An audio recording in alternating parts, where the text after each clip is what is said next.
वो है सबसे बड़ी संख्या पर 22। घेरा लगाएं। इसी तरीके से अगली जो संख्याएं हैं वो हैं 2 1 21, 4 1 41, 3 4 34। अब यहाँ पर जो सबसे बड़ी संख्या है सबसे बड़ी क्या संख्या है? है वो है 4 1 41। इसी तरीके से अगली संख्याएं हैं 4 0 40, 3 0 30, 2 0 20। अब इन तीनों संख्याओं में जो संख्या सबसे बड़ी है वो क्या है? वो है 4 0 40। और इसी तरीके से हमारी अगली जो संख्याएं हैं वो हैं 2 7 27, 3 8 38, 4 8 48। अब इन तीनों संख्याओं में जो संख्या सबसे बड़ी है वो है 4 8 48। तो इसी तरीके से हम जो संख्या सबसे बड़ी है उसको पहचानते हैं और फिर उसमें घेरा लगाते हैं। हमारा अगला प्रश्न है सबसे छोटी संख्या पर घेरा लगाएं। अब आपको कुछ संख्याएं प्राप्त होंगी जिसमें सबसे छोटी संख्या पर आपको घेरा लगाना है।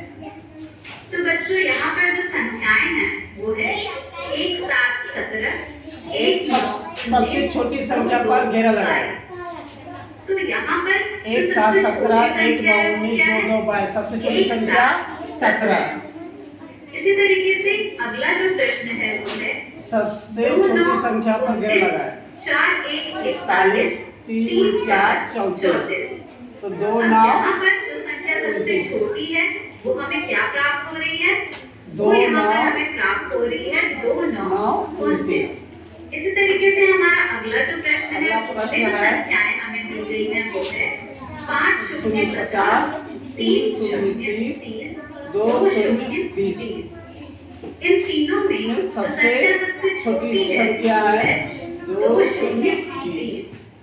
और अगला जो प्रश्न है उसमें जो संख्याएं हमें दी गई हैं वो है 2 3 23, 3 9 39, 4 8 48। अब यहाँ पर जो सबसे छोटी संख्या है छोटी संख्या है 2 3 23। चलिए अब हम बढ़ते हैं हमारे अगले प्रश्न की ओर जो कि है ठीक बाद वाली संख्या। अब यहाँ पर आपको ठीक कुछ बाद वाली संख्याएं संख्या दी जाएंगी जिसके ठीक बाद वाली संख्या को आपको यहाँ पर लिखना है। हमारी पहली संख्या दी गई है 2 2 22। तो 22 के बाद क्या आती है? 22 के बाद आती है 2 3 23। इसी तरीके से 4 5 45 के बाद आती है 4 6 46। फिर 3 7 37 के बाद आती है 3 8 38। और 1 8 18 के बाद क्या आती है? 1 8 18 के बाद आती है 1 9 19।